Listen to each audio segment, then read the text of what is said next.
Good morning dear student. Ved Mata Gayatri school की online class में आप लोगों को स्वागत है। कक्षा 10 विज्ञान अध्याय नंबर 2 अम्ल क्षार एवं लवण, जिसका पार्ट फर्स्ट आज शुरू करते हैं।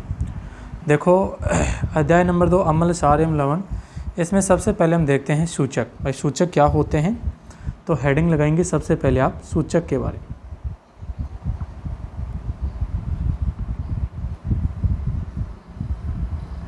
सूचक, हेडिंग लगाओ सूचक। भाई सूचक किसे कहते हैं? देखो सूचक क्या होते हैं, ऐसे पदार्थ जो अम्ल क्षार और लवण की क्या बताते हो, विशेषता बताते हो, भाई उनको प्रदर्शित करते हो, लवणता, क्षारकता और अम्लता को पहचानते हो, तो ऐसे पदार्थों को क्या कहते हैं? सूचक। साधारण सी बात है कि ऐसे पदार्थ जिनसे हमें ये ज्ञात होता हो कि ये पदार्थ अम्ल है या क्षार है या लवण है। अम्ल, क्षार और लवण की पहचान करने वाले पदार्थों को क्या कहते हैं? सूचक कहते हैं। क्या कहते हैं भाई? सूचक। तो इसमें इसकी परिभाषा लिखेंगे, वे पदार्थ, क्या लिखोगे?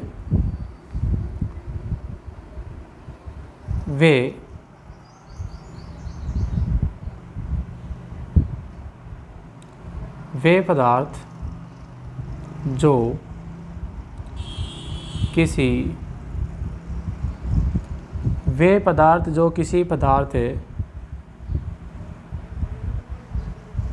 किसी पदार्थ की अम्लता,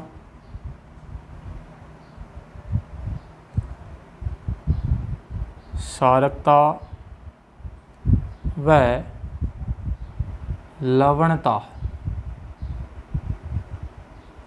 वे पदार्थ जो किसी पदार्थ की अम्लता, क्षारकता व लवणता को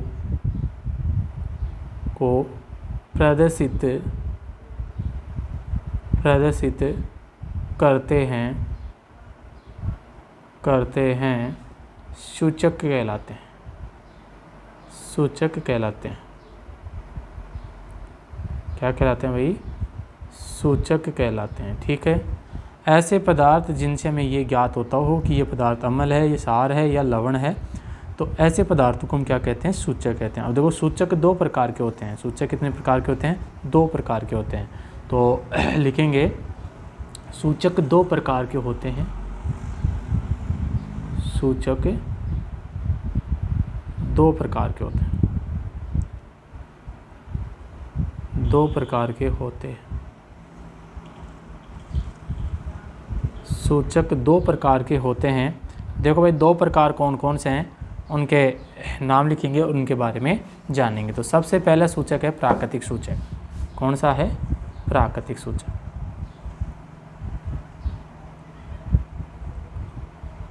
प्राकृतिक सूचक सबसे पहले लिखेंगे प्राकृतिक सूचक। देखो भाई प्राकृतिक सूचक क्या होते हैं? ऐसे सूचक जो पौधों में पाए जाते हैं। कहाँ पे पाए जाते हैं? पौधों में, या आप बोल सकते हो प्रकृति से प्राप्त होते हैं। तो ऐसे सूचकों को क्या कहते हैं? प्राकृतिक सूचक कहते हैं। क्या कहते हैं भाई? प्राकृतिक सूचक। तो लिखो यह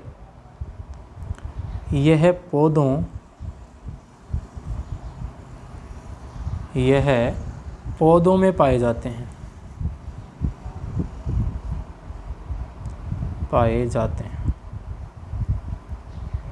कहाँ पाए जाते हैं? पौधों में पाए जाते हैं। तो ये लिखेंगे ये है पौधों में पाए जाते हैं। उदाहरण देखो इनके कौन कौन से हो सकते हैं।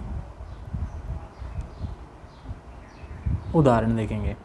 उदाहरण में लिखेंगे इनमें लिटमस,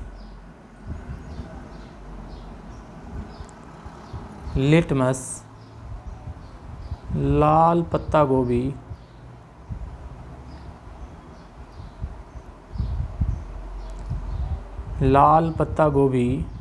लिटमस, लाल पत्ता गोभी, हल्दी और आदि, ये लिख लेंगे। तो ये क्या है भाई? आपके प्राकृतिक सूचक हैं। ये पौधों में पाए जाते हैं। उदाहरण के लिए लिटमस, लाल पत्ता गोभी, हल्दी आदि, ये प्राकृतिक सूचक होते हैं। दूसरा आपका होता है कृत्रिम सूचक। कौन से होते हैं? कृत्रिम सूचक, जिनको मानव निर्मित सूचक भी बोल सकते हैं। कृत्रिम सूचक। ठीक है, देखो कृत्रिम सूचक किन्हें कहते हैं? जो ये रासायनिक पदार्थ होते हैं एक प्रकार के। क्या होते हैं भाई? रासायनिक पदार्थ होते हैं, जैसे कि रासायनिकों द्वारा बनाए जाते हैं। तो लिखेंगे ये है रासायनिक, यह रासायनिक पदार्थ होते हैं, यह रासायनिक पदार्थ होते हैं। उदाहरण देखें भाई, इनके उदाहरण कौन कौन से हैं? तो उदाहरण जानेंगे भाई, जो सूचक हैं उनके कौन कौन से उदाहरण होते हैं। ठीक है, तो कृत्रिम सूचकों के उदाहरण लिखेंगे मेथिल ऑरेंज, मेथिल ऑरेंज, क्या लिखेंगे? Methyl orange. दूसरा लिखेंगे आप इसका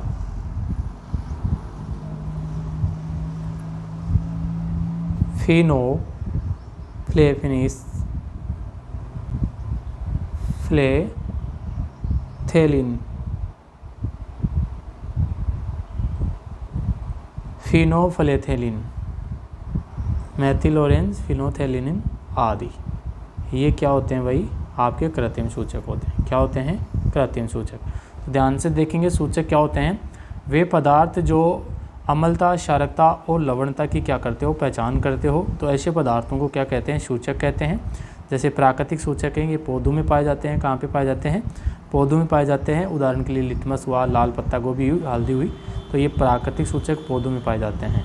कृत्रिम सूचक जिनको रासायनिक पदार्थों से बनाया जाता है, यानी कि रासायनिक पदार्थ होते हैं ये, जैसे मेथिल ऑरेंज और फिनोफ्लेथिन ये आदि, ये क्या हैं? आपके कृत्रिम सूचक हैं। क्या होते हैं? कृत्रिम सूचक। तो यहाँ तक नोट कर लिया। अब आगे देखते हैं। आगे आप हेडिंग डालेंगे अम्लों की विशेषता। इसकी विशेषता लिखेंगे अम्ल। भाई अम्ल क्या होते हैं, इनके बारे में हम जानेंगे। भाई हमारे अम्ल होते हैं वो क्या होते हैं। ठीक है, तो अम्लों की विशेषता या अम्ल के बारे में जानेंगे। भाई अम्ल होते क्या हैं? तो हेडिंग डालेंगे अब अम्ल के बारे में। अम्ल, ठीक है, अंग्रेजी में इसको कहते हैं एसिड। क्या कहते हैं भाई? इसको एसिड कहते हैं। देखो अम्ल की बात जानेंगे। भाई अम्ल होते क्या हैं? तो ध्यान देंगे, अम्ल क्या होते हैं? ये स्वाद में कैसे होते हैं? खट्टे होते हैं। स्वाद में कैसे होते हैं? खट्टे होते हैं। तो सबसे पहले आप लिखेंगे यह है स्वाद में खट्टे होते हैं। यह स्वाद में कैसे होते हैं? खट्टे होते हैं। ठीक है, पहला पॉइंट है कि यह स्वाद में कैसे होते हैं? खट्टे होते हैं। दूसरी बात, यह नीले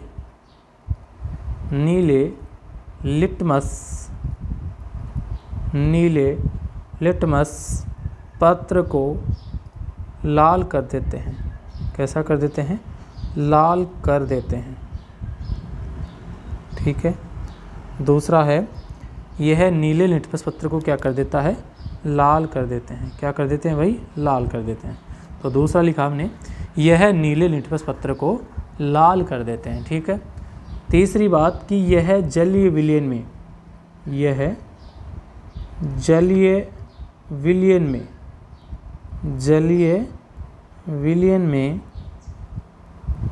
में एच पॉजिटिव आयन देते हैं।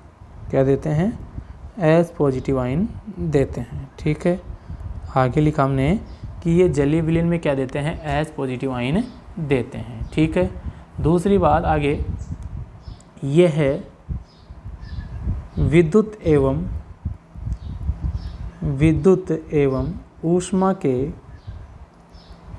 एवं ऊष्मा के सुचालक होते हैं। कैसे होते हैं भाई? सुचालक होते हैं। ये भी अम्ल की बात है कि ये विद्युत एवं ऊष्मा के क्या होते हैं? सुचालक होते हैं। आगे बात करें कि ये जो आपके सुचालक हो गए, खट्टे होते हैं, जलीय विलयन में एच पॉजिटिव आयन देते हैं, है ना, ये सब क्या है? आपके अम्ल होते हैं। क्या होते हैं भाई? अम्ल होते हैं। और आप लिख सकते हैं कि ये पदार्थ ये संक्षारक भी होते हैं। क्या होते हैं, संक्षारक। तो लिख सकते हैं ये है संक्षारक होते हैं, संक्षारक होते हैं। कैसे होते हैं, संक्षारक होते हैं। तो ये बात किन की आ गई, अम्लों की बात हो गई। ये स्वाद में खट्टे होते हैं, नीले लिटमस पत्र को लाल कर देते हैं, ये जलीय विलयन में H पॉजिटिव आयन देते हैं, और ये विद्युत एवं ऊष्मा के क्या होते हैं, सुचालक होते हैं, और ये संक्षारक होते हैं। तो ये बात कंप्लीट हो गई। ठीक है, अब हम आगे पढ़ेंगे, इनके कुछ रासायनिक गुण पढ़ेंगे। अम्लों के क्या पढ़ेंगे, रासायनिक गुण पढ़ेंगे। ठीक है, तो अम्लों के रासायनिक गुण पढ़ेंगे, तो आगे हेडिंग लगाएंगे अम्लों के रासायनिक गुण। ठीक है, तो देखो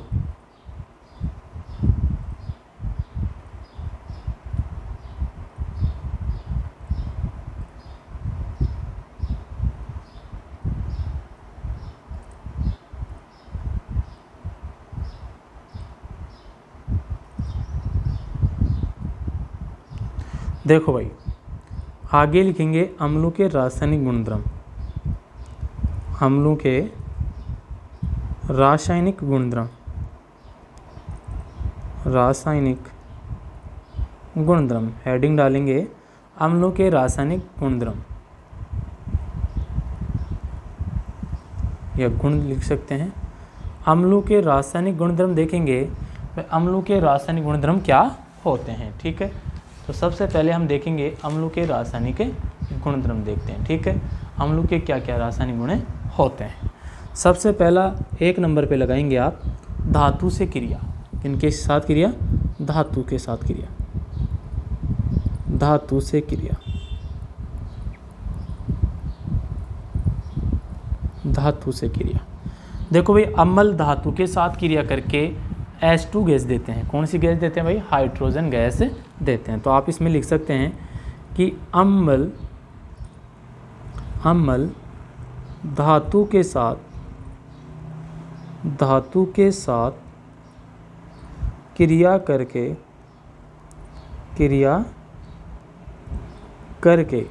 अम्ल धातु के साथ क्रिया करके H2 गैस देते हैं।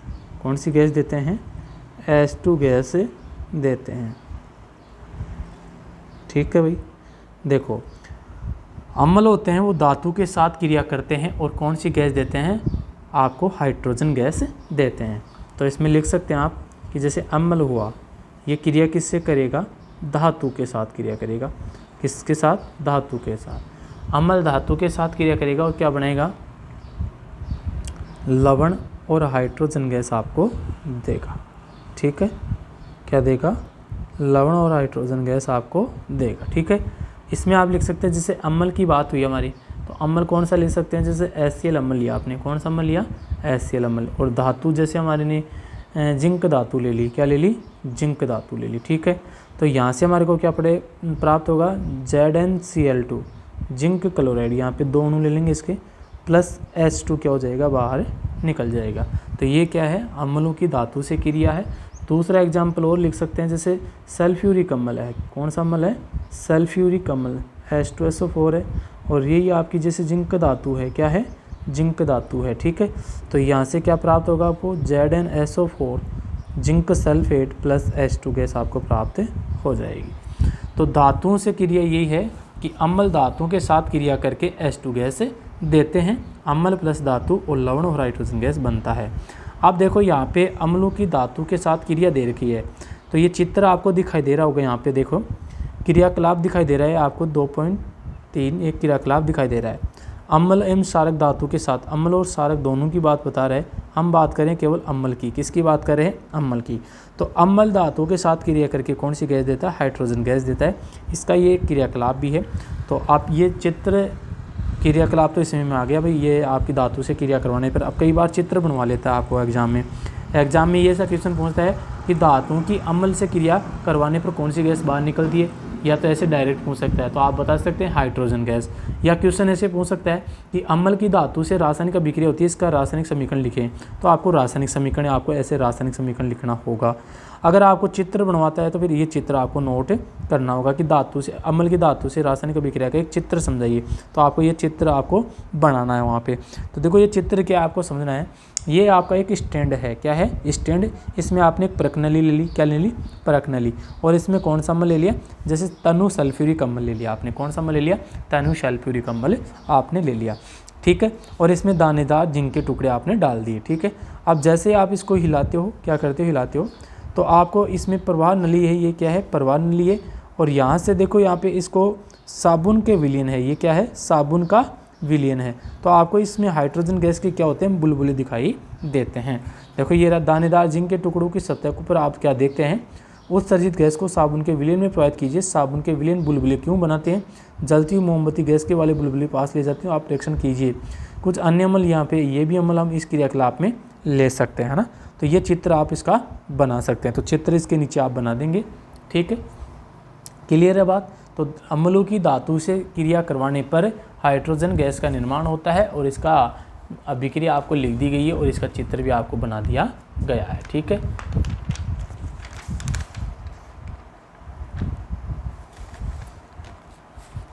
तो ये बात आपको समझ में आ गई होगी। ठीक है, अब देखो ये अम्लों की धातु के साथ क्रिया हो गई।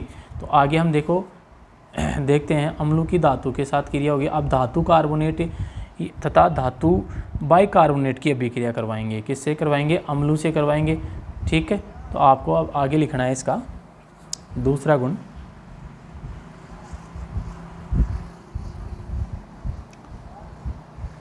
दूसरा लिखना आपको किससे क्रिया करवानी है? आपको एक तो करवा दिया आपने धातु के साथ, दूसरी आपको करवानी है धातु कार्बोनेट के साथ, या धातु बाइकार्बोनेट बोल सकते हैं ना। ये धातु कार्बोनेट के साथ भी कराएंगे, धातु बाइकार्बोनेट के, दोनों के साथ करवाते हैं। ठीक है, तो अब दूसरी बात करेंगे।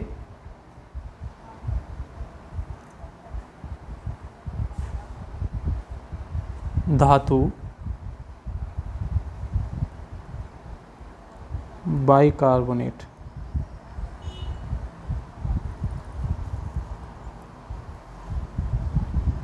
धातु बाइकार्बोनेट के साथ क्रिया।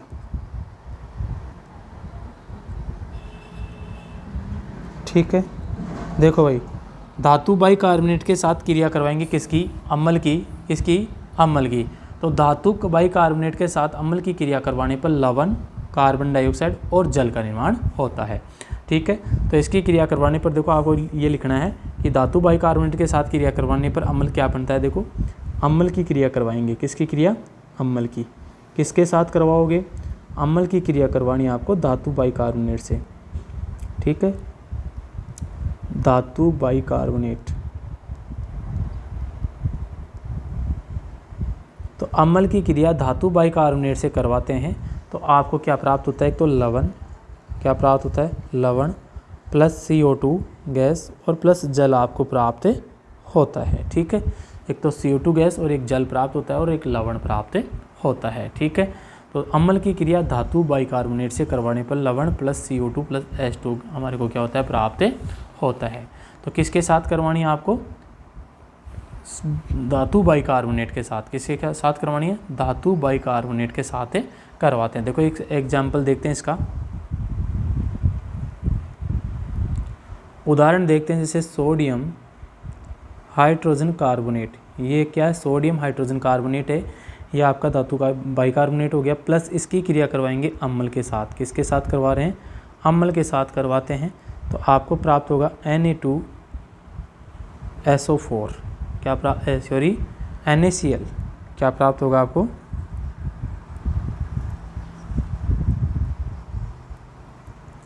NaCl प्लस क्या प्राप्त होगा? CO2 प्लस क्या प्राप्त होगा आपको? H2।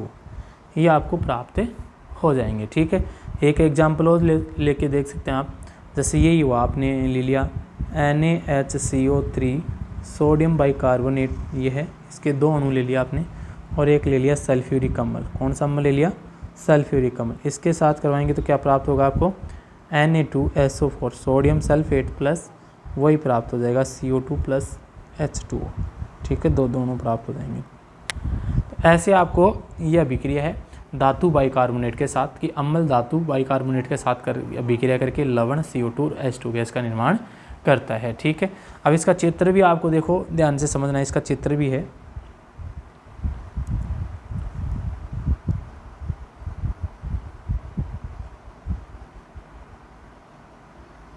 देखो ये रख चित्र,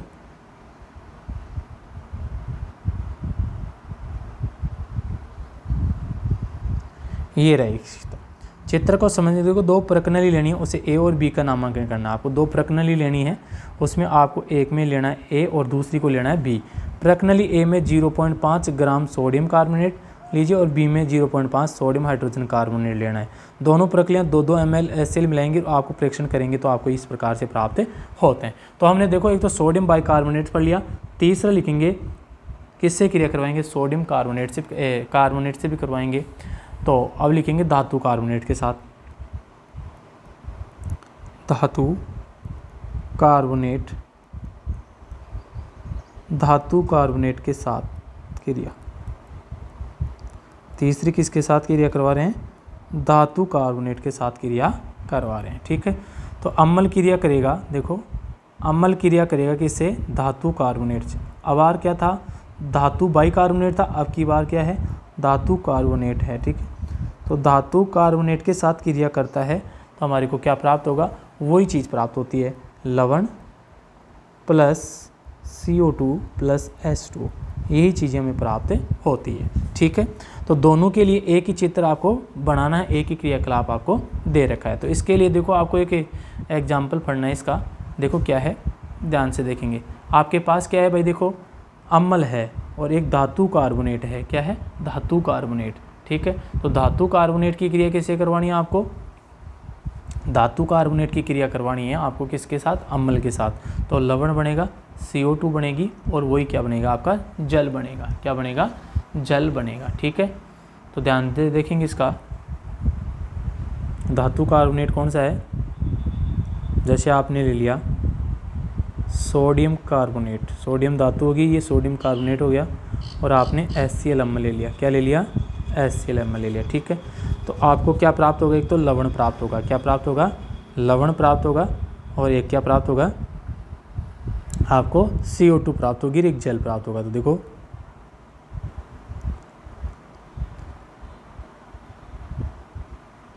एक तो आपको प्राप्त हो जाएगा, देखो H2O, तो H2O ध्यान से देखेंगे, पहले सभी के गुणेंगे, H2O दो अणु ले लेंगे इसका, तो H2O ओ यहाँ से निकल गया, प्लस CO2, क्या निकल गया, CO2, ऑक्सीजन बच गया। तो यहाँ से क्या प्राप्त होगा आपको, एक तो देखो हमारे पास Na रह गए, क्या रह गए, Na रह गया, तो एक CO3, तो NaHCO3 आपको प्राप्त हो जाएगा। इसके दो अणु ले लेंगे तो यहाँ भी 2 लगा देंगे। ठीक है, तो ये अभिक्रिया आपको प्राप्त हो जाएगी। सोडियम हाइड्रोजन कार्बोनेट भी आपका लवण होता है, क्या होता है, लवण होता है। तो इस प्रकार से अभिक्रिया आपको संपन्न हो जाएगी। तो धातु कार्बोनेट के साथ क्रिया करवाएंगे तो अम्ल की धातु कार्बोनेट के साथ क्रिया करवाने पर वही लवण plus CO2 plus H2 gas का निर्माण होता है। ठीक है, जैसे आपको ये अभिक्रियाएँ दे रखी हैं, ये भी दोनों ले सकते हैं। जैसे प्रकनली 1 की अभिक्रिया, प्रकनली 2 की है, तो ये Na2CO3 प्लस 12, तो आपको NaCl प्लस H2 प्राप्त होगा, NaCl प्राप्त होगा यहाँ से, और यहाँ पे आपको क्या प्राप्त होगा, NaCl प्राप्त हो जाएगा, आपको यहाँ से प्राप्त हो जाएगा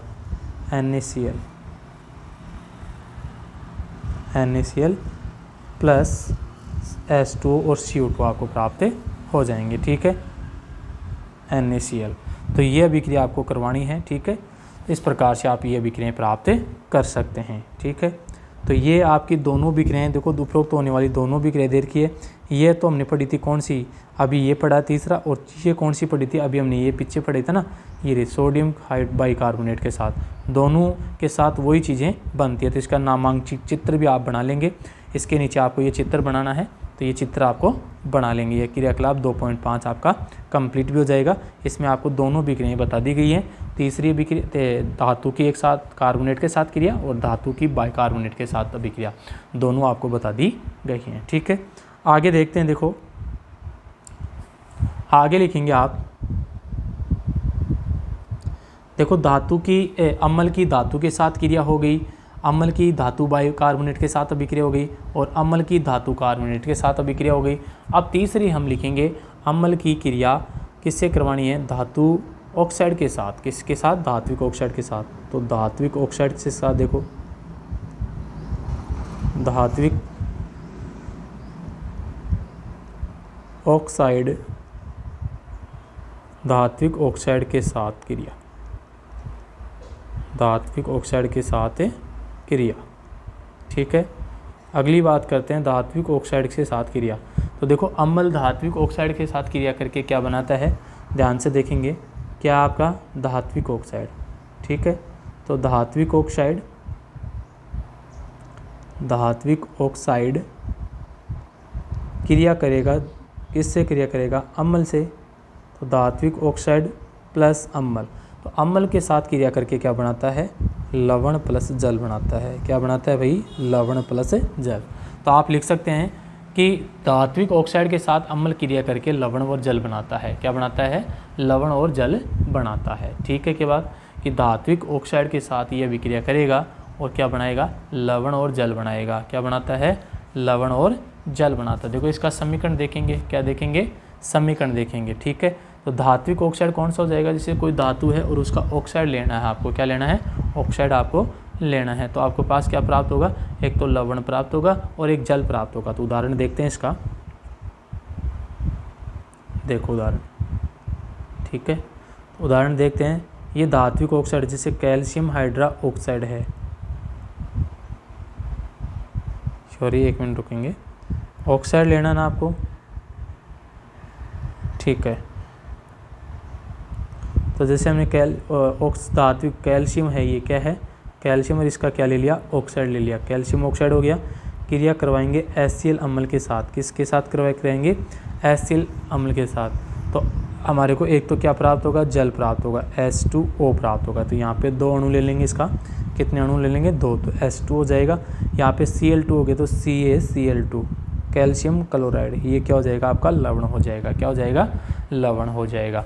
ठीक है, तो इस प्रकार से अभिक्रिया संपन्न हो जाएगी। तो धात्विक ऑक्साइड के साथ क्रिया करके क्या बनाता है, लवण और जल बनाता है। क्या बनाता है, लवण और जल बनाता है। ठीक है, तो ये अम्लों के साथ क्रिया चल रही है और लास्ट देखेंगे किसके साथ क्रिया करवाएंगे अब की बार। देखो ध्यान से देखेंगे, 5वें नंबर पे लिखेंगे अम्लों की क्रिया सारक के साथ, है ना। तो सारक के साथ क्रिया, सारक के साथ क्रिया। देखो सारक के साथ क्रिया करते हैं तो इस अभिक्रिया को हम बोलते हैं उदासीनीकरण भी। कौन सी बोलते हैं, उदासीनीकरण क्रिया भी बोलते हैं। ठीक है, तो आपको ये भी पूछ सकता है उदासीनीकरण अभिक्रिया किसे कहते हैं। तो ये होती है अम्ल और क्षार की क्रिया करके लवण और जल बनाते हैं। तो इसे हम कौन सी बोलते हैं, उदासीनीकरण अभिक्रिया। तो इसका नाम लिखेंगे उदासीनीकरण अभिक्रिया। कौन सी हो जाएगी, उदासीनीकरण अभिक्रिया हो जाएगी। ठीक है, देखो कैसे करते हैं, सारक के साथ क्रिया करवाएंगे अम्ल की, तो अम्ल प्लस क्षारक, अम्ल और क्षारक क्रिया करके क्या बनाते हैं, लवण और जल बनाते हैं। क्या बनाते हैं, लवण और जल बनाते हैं। ठीक है, तो लवण और जल बनाते हैं। जैसे अम्ल आपका कौन सा है, HCl अम्ल है, हाइड्रोक्लोरिकम। क्षार जैसे हमारे पास NaOH है, सोडियम हाइड्रोक्साइड, इसकी क्रिया करवाएंगे तो आपको क्या प्राप्त होगा, देखो NaCl प्राप्त हो जाएगा। ये क्या प्राप्त होगा, यहाँ से देखो NaCl, ये तो NaCl हो जाएगा। तो ये तो NaCl प्लस क्या प्राप्त हो जाएगा, H2O प्राप्त हो जाएगा, H2O प्राप्त हो जाएगा। तो इस प्रकार से आप इसको लिख सकते हैं। ठीक है, तो NaCl प्लस H2 आपका हो जाएगा। तो ये सारक के साथ अभिक्रिया हो गई, किसके साथ, सारक के साथ अभिक्रिया हो जाती है। इस अभिक्रिया को उदासीनीकरण अभिक्रिया भी बोला जाता है। तो ये हमारे धातुओं के रासायनिक अम्लों के रासायनिक गुणधर्म चल रहे थे। अम्लों के क्या चल रहे थे, रासायनिक गुणधर्म। ये अम्ल होते हैं वो धातु अम्ल होते हैं, वो किन किन से क्रिया करके क्या क्या बनाते हैं। तो ये चीज़ें हमारे को कंप्लीट है भाई। हमने इनके रासायनिक गुणधर्म देख लिए हैं कि पहले तो हमने देखा कि धातुओं के साथ क्रिया करता है, फिर धात्विक ऑक्साइड के साथ क्रिया कर रहा था, धातु बाइकार्बोनेट के साथ अभिक्रिया कर रहा था, सारक के साथ अभिक्रिया कर रहा था। तो ये चीज़ें हमने देख ली है ना। ये क्या है, सब धातुओं के रासायनिक गुणधर्म हैं। धातुओं के क्या है? रासायनिक गुणधर्म। आगे देखते हैं। देखो अब आगे बात करते हैं सारक की। किसकी बात करेंगे? सारक की। तो आगे हेडिंग लगाएंगे सारक।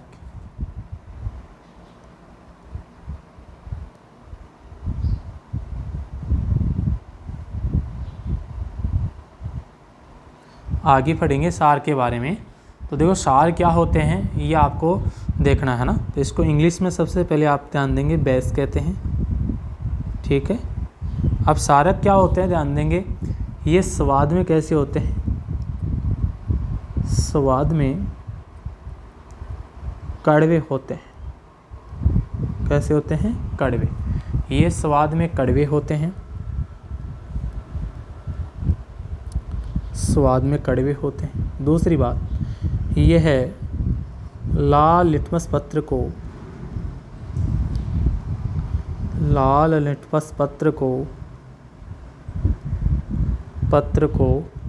नीला कर देते हैं। यह लाल लिटमस पत्र को क्या कर देते हैं? नीला कर देते हैं। क्या कर देते हैं भाई? नीला कर देते हैं। दूसरी बात यह है जलीय विलयन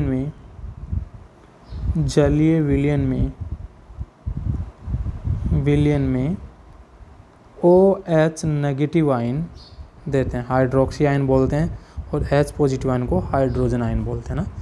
तो ये जलीय विलयन में OH नेगेटिव आयन देते हैं, ठीक है। फिर आगे हम पढ़ेंगे कि यह विद्युत के कैसे होते हैं?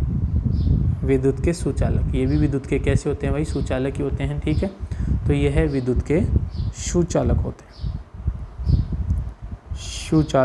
हैं, ठीक है।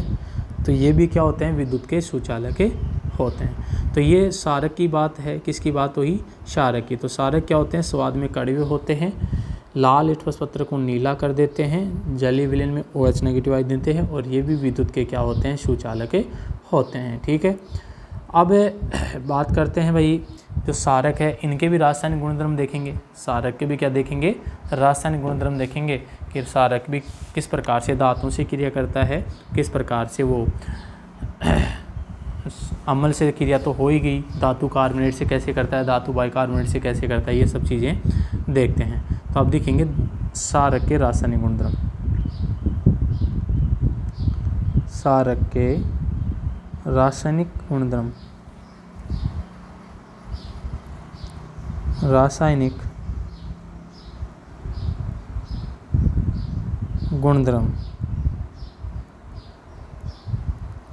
सारक के रासायनिक गुणधर्म। सबसे पहला 1 नंबर पर धातु से क्रिया। किससे क्रिया करवाएंगे? धातु से क्रिया, ठीक है। देखो सारक होते हैं वो धातु से क्रिया करके लवण और हाइड्रोजन गैस ही बनाते हैं। क्या बनाते हैं? लवण और हाइड्रोजन गैस ही बनाते हैं। तो ये भी आपको याद रखेंगे कि जो सारक होते हैं, सारक वो भी धातु के साथ क्रिया करके, किसके साथ? धातु के साथ क्रिया करके क्या बनाते हैं? लवण प्लस H2 गैस बनाते हैं, ठीक है। तो ये भी क्या बनाते हैं? लवण प्लस H2 गैस ही बनाते हैं। कौन किसकी बात कर रहे हैं? सारक की बात करें तो सारक भी धातु से क्रिया करेंगे। सारक जैसे हमारा कौन सा हो गया? NaOH। ये सारक होता है सोडियम हाइड्रोक्साइड। ये आपका सारक है। धातु जैसे हमने ले ली, कोई सी भी धातु हमने यहाँ पे ले लेते, जैसे जिंक धातु ले लिया आपने। क्या ले लिया? जिंक धातु। तो देखो एक तो क्या बनेगा? Zn। देखो यहाँ पे H2 गैस निकलेगी। क्या निकलेगी? H2 gas. तो हमारे का क्या प्राप्त होगा? सॉरी ये नहीं प्राप्त होगा, आपको प्राप्त हो जाएगा Na2ZNO। Na2ZNO आपको क्या हो जाएगा? प्राप्त हो जाएगा, ठीक है। और प्लस क्या निकल जाएगी? H2 गैस प्राप्त, सोडियम जिंकेट प्राप्त हो जाएगा। आपको क्या प्राप्त हो जाएगा? सोडियम जिंकेट प्राप्त हो जाएगा, ठीक है। Na2ZNO2, ठीक है। तो ये सोडियम जिंकेट आपको प्राप्त हो जाएगा, ठीक है। तो ये धातु के साथ क्रिया होगी कि सारक धातु के साथ क्रिया करके लवण और जल बनाता है। इसका नाम लिख सकते हैं सोडियम जिंकेट। क्या होता है? Sodium zincate. तो ये भी आपको पूछ सकता है सोडियम जिंकेट कैसे बनता है। तो सोडियम जिंकेट सारक की क्रिया अगर जिंक धातु से करते हैं तो सोडियम जिंकेट प्राप्त होता है। क्या प्राप्त होता है? सोडियम जिंकेट प्राप्त होता है। ठीक है, तो ये सोडियम जिंकेट हो गया आपका। पहली सारक के रासायनिक गुणधर्म पढ़ रहे हैं तो पहला धातु के साथ क्रिया, तो सारक प्लस धातु क्या बनेगा? लवण प्लस हाइड्रोजन गैस बनेगी। अगला इसका जो गुणधर्म है वो देखते हैं। ठीक है, दूसरे नंबर पे तो सारक की बात करें तो सारक अब की बार किससे क्रिया करेगा? देखो धातु बाइकार्बोनेट से, तो धातु बाइकार्बोनेट, धातु देखो दोनों के एक साथ बता देता हूँ आपको, याद रखना आपको ये चीज़ें कि जो सारक होता है आपका वो धातु कार्बोनेट,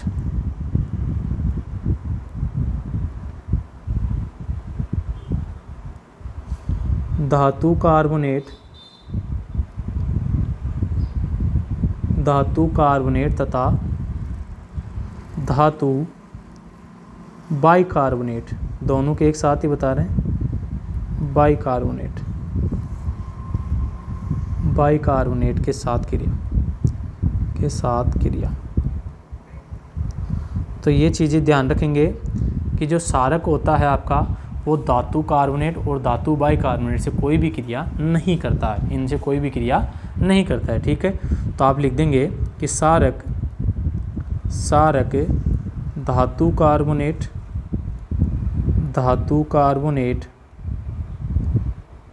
व धातु बाइकार्बोनेट से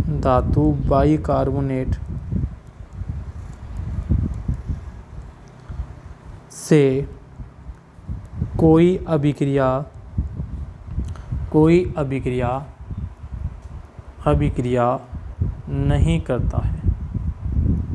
नहीं करता है। ठीक है, तो इससे कोई भी अभिक्रिया नहीं करता है। ठीक है, तो इससे कोई क्रिया नहीं करता है। तो ये आपका दूसरा और तीसरा गुणधर्म आपका इसमें कंप्लीट हो जाएगा भाई, इनसे कोई क्रिया नहीं करता है। चौथा लिखेंगे आप अधात्विक ऑक्साइड से, किनके साथ? अधात्विक ऑक्साइड से, तो लिखेंगे अधात्विक ऑक्साइड से, अधात्विक ऑक्साइड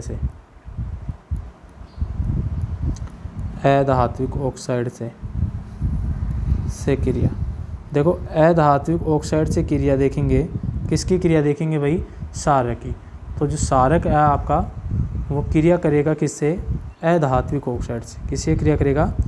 अधात्विक ऑक्साइड से क्रिया करेगा। ठीक है, और क्या प्राप्त होगा आपको? लवण और जल प्राप्त हो जाएगा। क्या प्राप्त होगा? लवण प्लस जल आपको प्राप्त होगा। क्या प्राप्त होगा भाई?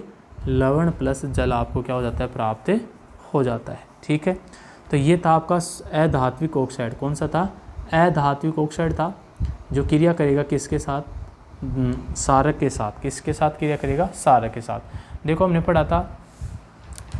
अभी पढ़ा था धात्विक ऑक्साइड पढ़ा था, कैल्शियम ऑक्साइड। क्या पढ़ा था? Calcium oxide. ये क्या था? धात्विक ऑक्साइड था। क्या था? धात्विक ऑक्साइड था। अगर बात करें भाई अधात्विक ऑक्साइड, तो देखो सारक जैसे हमने ले लिया NaOH। क्या ले लिया? NaOH। ये क्या होता है? आपका सारक होता है। और अधात्विक की बात करें तो CO, ये कार्बन मोनोऑक्साइड, ये अधात्विक ऑक्साइड, क्योंकि कार्बन कैसी धातु होती है? अधातु होती है। ठीक है, तो कार्बन मोनोऑक्साइड से क्रिया करेगा आपका अधात्विक ऑक्साइड से, तो आपको क्या प्राप्त होगा? यहाँ से लवण प्राप्त होगा। एक तो क्या प्राप्त होगा? लवण। एक क्या प्राप्त होगा आपको? जल प्राप्त होगा, H2O प्राप्त हो जाएगा। तो यहाँ से देखो H ये है आपका और ऑक्सीजन यहाँ से बाहर निकल जाएगा। ठीक है, तो यहाँ से आप देखेंगे कि Na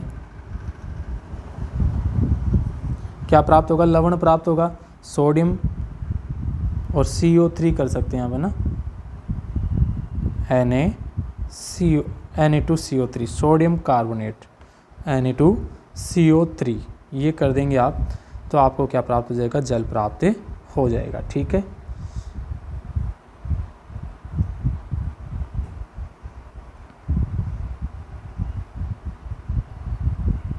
तो ये अभिक्रिया आपकी कंप्लीट हो जाएगी। तो अधात्विक ऑक्साइड से क्रिया करने पर क्या बनता है?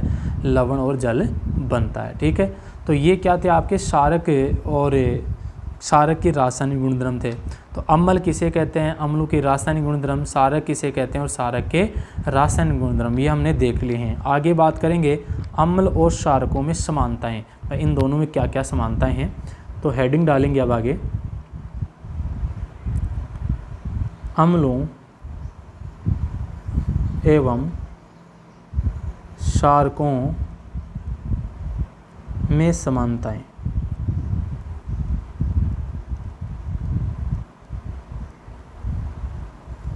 देखो अम्लों और क्षारकताओं, जो क्षारक होते हैं इनमें क्या क्या समानता होती है, तो ये चीज़ें आपको आनी चाहिए कि अम्ल होते हैं वो H पॉजिटिव आयन उत्पन्न करते हैं और क्षारक OH नेगेटिव आयन उत्पन्न करते हैं। तो ये इनमें समानता है, क्या है, समानता होती है। तो इनमें समानता आप लिख सकते हैं कि ये सभी है ना, दोनों, सभी का मतलब सभी, अम्ल हो या क्षार हो, सभी क्या करते हैं, ध्यान देंगे, ये अम्ल होता है, क्या होता है, अम्ल। सभी अम्ल H पॉजिटिव आयन उत्पन्न करते हैं, क्या करते हैं, H पॉजिटिव आयन उत्पन्न करते हैं, ठीक है।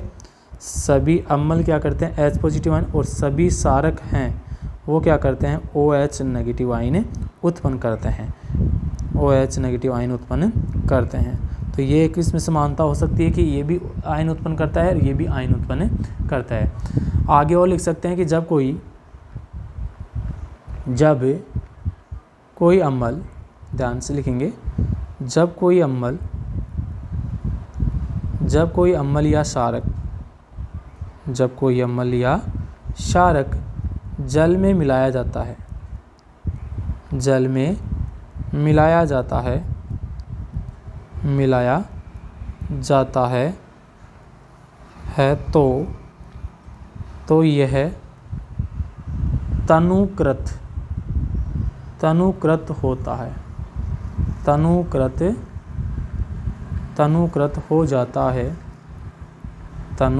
हो जाता है। जल में मिलाने पर आयन की सांद्रता, क्षारक जल में मिलाया जाता है तो ये तनुकृत होता है, और जल में मिलाने पर आयन की सांद्रता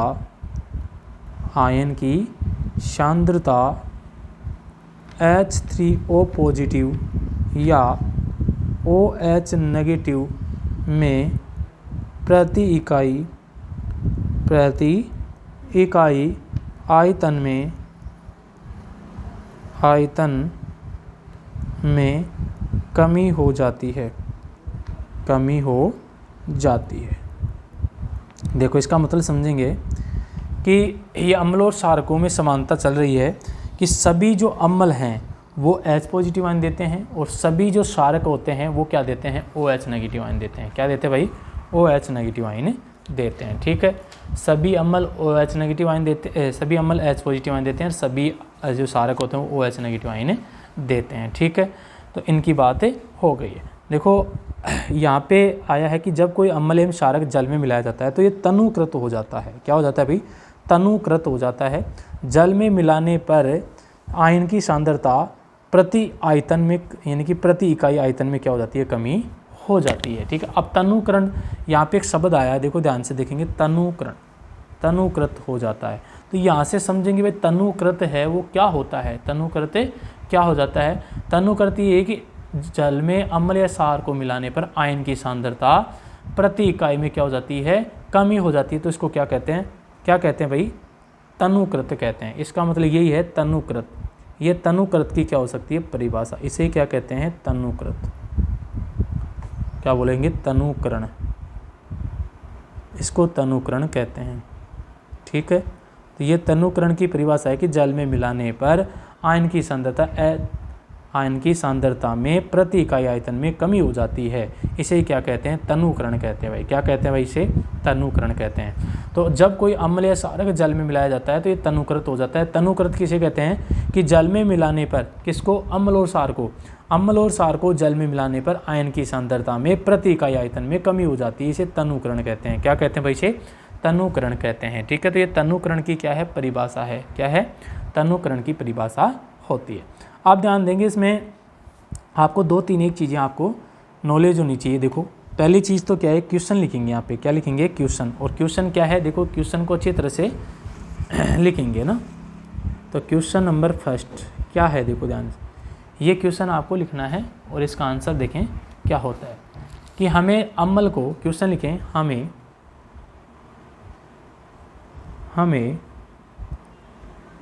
अम्ल को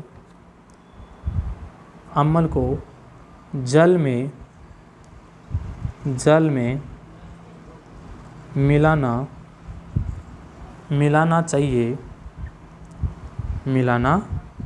चाहिए। हमें जल को अम्ल में मिलाना चाहिए, हमें अम्ल को जल में मिलाना चाहिए, या जल को अम्ल, यहाँ पे दोनों लिख सकते हैं, हमें अम्ल या क्षार को जल, अम्ल या क्षार भी लिख सकते हैं, ठीक है। हमें अम्ल को जल में मिलाना चाहिए या जल को अम्ल में मिलाना चाहिए, ठीक है। अब ध्यान देंगे यहाँ पे आप अम्ल की बात कर रहे हैं, किसकी बात कर रहे हैं, अम्ल की बात कर रहे हैं, तो इस अम्ल की जगह आप क्षारक भी हो सकता है, क्या हो सकता है, क्षार भी हो सकता है, ठीक है। तो अम्ल की जगह क्या हो सकता है, क्षार भी हो सकता है, दोनों में कोई से की बात कर सकते हैं हम, ठीक है। तो ये आप ध्यान रखेंगे कि हमें अम्ल या क्षार को जल में मिलाना चाहिए या जल को अम्ल या क्षार में मिलाना चाहिए। इस क्वेश्चन का आंसर आपको देना है। देखो क्वेश्चन क्या है समझेंगे पहले, कि हमें अम्ल को जल में मिलाना चाहिए या जल को अम्ल में मिलाना चाहिए, ये बात आपको समझनी है। तो देखो इसको एक चित्र से समझाना चाहता हूँ मैं आपको, एक डायग्राम बनाएंगे। आप क्या बनाएंगे, डायग्राम बनाते हैं, ठीक है।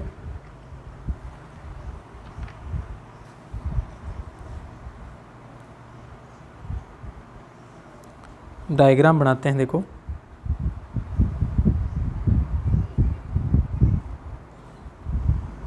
आपको क्या लेना है, एक पात्र लेना है यहाँ पे,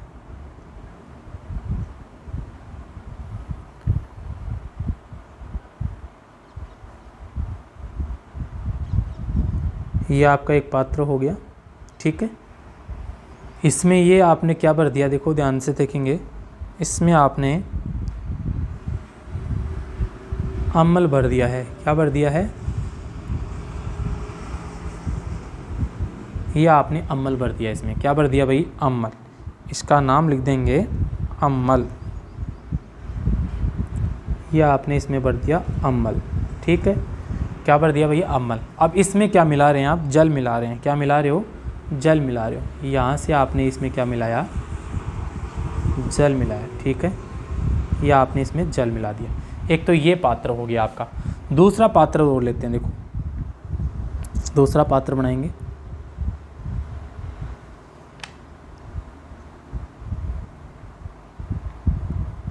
यह आपका दूसरा पात्र है, ठीक है। इस पात्र में आपको क्या भरना है, ध्यान देंगे, इस पात्र में अब की बार आपको जल भरना है, क्या भरना है आपको, जल भरना है, ठीक है। तो यह आपने क्या भर दिया, जल भर दिया है, यह आपने इसमें जल भर दिया है, इसका नाम आपने लिख दिया जल, ये आपने जल भर दिया, ठीक है। और अब की बार इसमें क्या मिला रहे हो, यहाँ से आप क्या मिला रहे हो, इसमें अम्ल मिला रहे हो, क्या मिला रहे हो, अम्ल, ठीक है। तो कौन सा चित्र आपको सही दिखाई दे रहा है और कौन सा गलत है, देखो इसको समझेंगे। अम्ल को अम्ल है, अम्ल में आप जल मिला रहे हैं, ये बात आपकी गलत है, क्या है, गलत है। जबकि आप जल में अम्ल और क्षार मिला रहे तो ये बात आपकी क्या है, सही है, क्या है, सही। तो ये तो तरीका आपका गलत है और ये तरीका क्या है, सही है, क्या है, सही है। अब इसके लिए आपको भाई क्यों है, कारण क्या है, इसका जो कारण है वो देखेंगे भाई, इसका कारण क्या है, ठीक है। तो कारण जानेंगे इसका, भाई ये गलत क्यों है और ये सही क्यों है। तो कारण नोट करेंगे, इसका क्या करेंगे, कारण नोट करेंगे। कारण ये है कि हम अम्ल को जल में मिलाना चाहिए, हमें अम्ल को जल में मिलाना चाहिए, सही बात है कि हमें अम्ल को जल में मिलाना चाहिए, ना कि जल को अम्ल में मिलाना चाहिए। तो लिखेंगे हमें उत्तर लिखेंगे, इसका उत्तर ही एक प्रकार का, उत्तर ही चल रहे हैं। हमें अम्ल को, हमें जल को, अम्ल को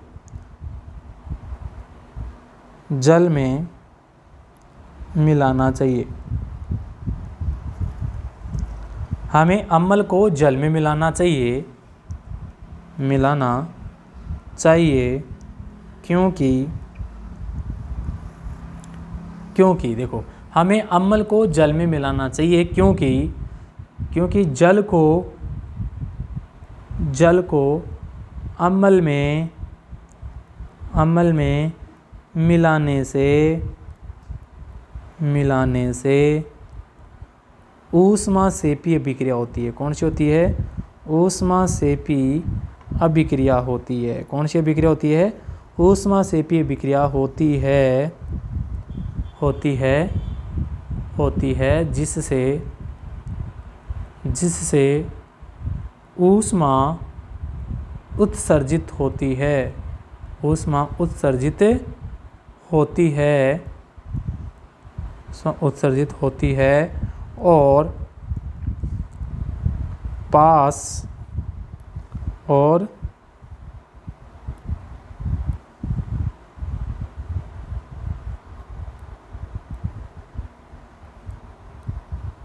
और पास खड़े व्यक्ति को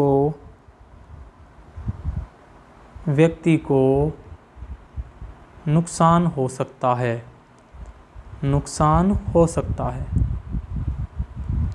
ठीक है, देखो अगर हम अम्ल को जल में मिलाएं, भाई हमें अम्ल को तो जल में मिलाना चाहिए, लेकिन अगर हम जल को अम्ल में मिला रहे हैं, जल को क्या कर रहे हैं? अम्ल में मिला रहे हैं। अगर जल को आप अम्ल में मिलाओगे तो ऊष्माक्षेपी अभिक्रिया होगी, जिससे ऊष्मा बाहर निकलेगी। यहाँ से क्या निकलेगी? आपकी ऊष्मा बाहर निकलेगी। क्या निकलेगी? ऊष्मा बाहर निकलेगी। और ऊष्मा बाहर निकलेगी तो यहाँ पास में कोई व्यक्ति है वो जल सकता है। क्या हो सकता है? जल सकता है। तो वो पास में खड़े व्यक्ति को क्या कर सकता है? नुकसान पहुँचा सकता है। तो ये विधि आपकी क्या है? गलत है। और ये विधि आपकी क्या है? सही है। तो क्वेश्चन है हमें अम्ल को जल में मिलाना चाहिए या जल को अम्ल में मिलाना चाहिए? तो हमें अम्ल को जल में मिलाना चाहिए, ना कि जल को अम्ल में मिलाना चाहिए। तो यह क्वेश्चन आपका कंप्लीट हो गया है। ठीक है, आगे बात करेंगे हम अम्ल क्षार की प्रबलता की बात करेंगे। किसकी बात करेंगे? अम्ल क्षार की प्रबलता की बात करते हैं। ठीक है, तो आगे हेडिंग डालेंगे अम्ल क्षार की प्रबलता।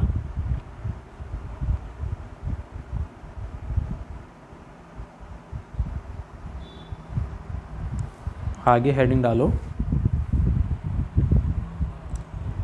अम्ल एवं क्षारक, अम्ल एवं क्षारक की प्रबलता।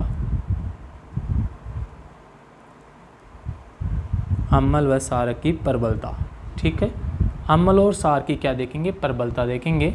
तो अम्ल और क्षार की क्या लिखेंगे? प्रबलता। हेडिंग डाले अम्ल व क्षार की प्रबलता। ठीक है, देखो इसमें क्या लिखना है कि अम्ल एवं क्षार की प्रबलता को ज्ञात करने के लिए हम पीएच स्केल को काम में लेते हैं। किसको काम में लेते हैं? पीएच स्केल को काम में लेते हैं। किसी क्षार या अम्ल की प्रबलता उसके द्वारा उत्पन्न H पॉजिटिव और OH नेगेटिव आयनों की संख्या पर निर्भर करती है।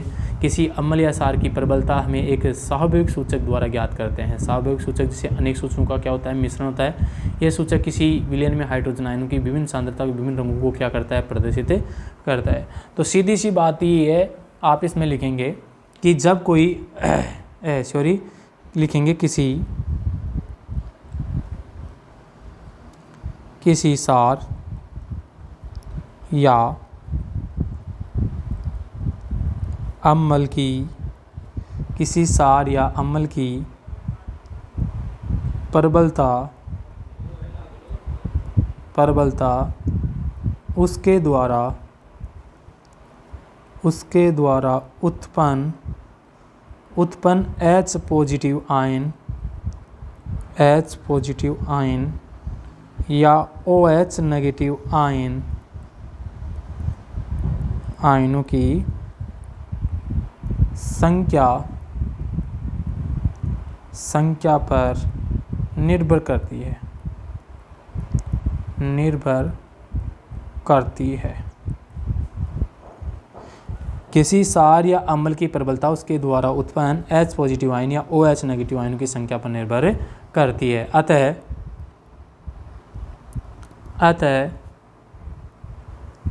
अम्ल व क्षार की प्रबलता को ज्ञात करने के लिए पीएच स्केल काम में लेते हैं।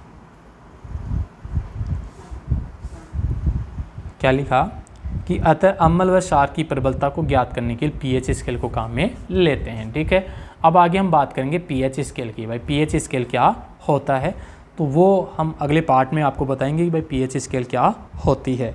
अब देखो, जो भी चीज़ आपको समझ में नहीं आती है तो आप दोबारा इस वीडियो को, मैं लास्ट में 2-3 मिनट के लिए आपको पूरा वीडियो आपको दोबारा से रिपीट करवाता हूँ। तो देखते हैं हमने शुरू में क्या पढ़ा था, एक बार दोबारा से उसको देखते हैं। ठीक है, आप दोबारा दिखाता हूँ तो दोबारा आप देख लिया करो, दोबारा कोई चीज़ रह जाती है, कोई चीज़ आपको समझ नहीं आती तो दोबारा आप समझ सकते हैं उसको। देखो, हमने सबसे पहले पढ़ा था सूचक की बात की थी। तो सूचक क्या होता है कि वे पदार्थ जो अम्ल, क्षारकता व लवणता को प्रदर्शित करते हैं वो क्या कहलाते हैं, सूचक कहलाते हैं। क्या कहलाते हैं भाई, सूचक कहलाते हैं। तो वे पदार्थ जो किसी पदार्थ की अम्लता, क्षारकता व लवणता को प्रदर्शित करते हैं सूचक कहलाते हैं। क्या कहलाते हैं भाई, सूचक कहलाते हैं। तो सूचक किसे कहते हैं, वे पदार्थ जो किसकी विशेषता बताएं, अम्लता की विशेषता बताते हो, क्षारकता की विशेषता और लवणता की विशेषता बताते हो, तो वो क्या कहलाते हैं, सूचक। यानी कि इनको पहचानते हो, सीधी सी बात है, अम्लता, क्षारकता और लवणता को प्रदर्शित करते हैं तो वो क्या कहलाते हैं, सूचक कहलाते हैं। सूचक 2 प्रकार के होते हैं। सूचक कितने प्रकार के होते हैं, 2 प्रकार के होते हैं। एक तो प्राकृतिक सूचक होता है और एक होता है कृत्रिम सूचक।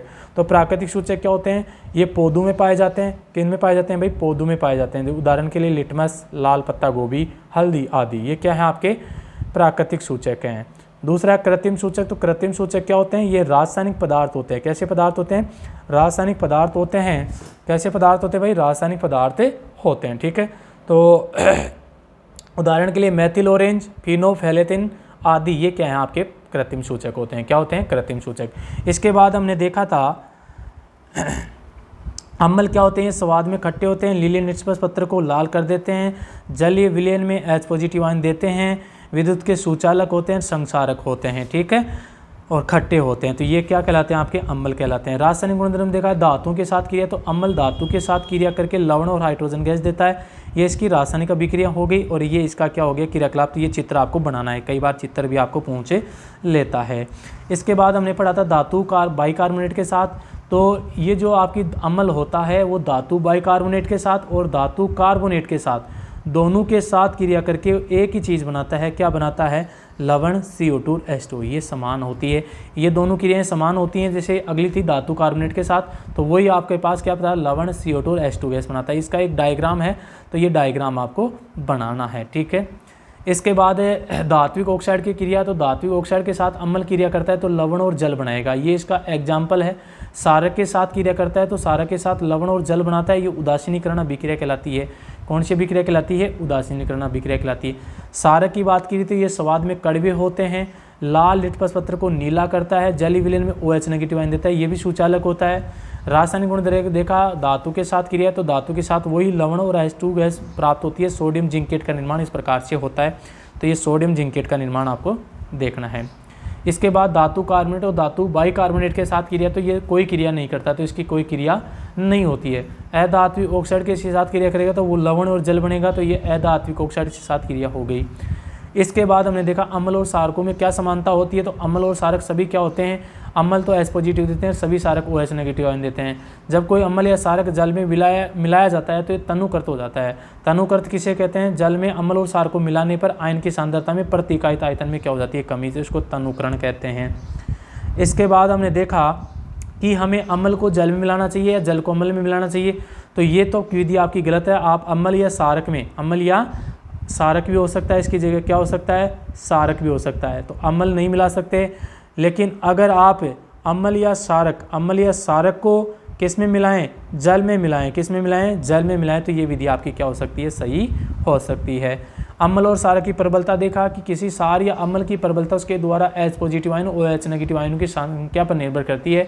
तो ये पीएच स्केल के द्वारा ज्ञात की जाती है। तो पीएच स्केल आपको अगले पार्ट में बताया जाएगा। तब तक के लिए धन्यवाद।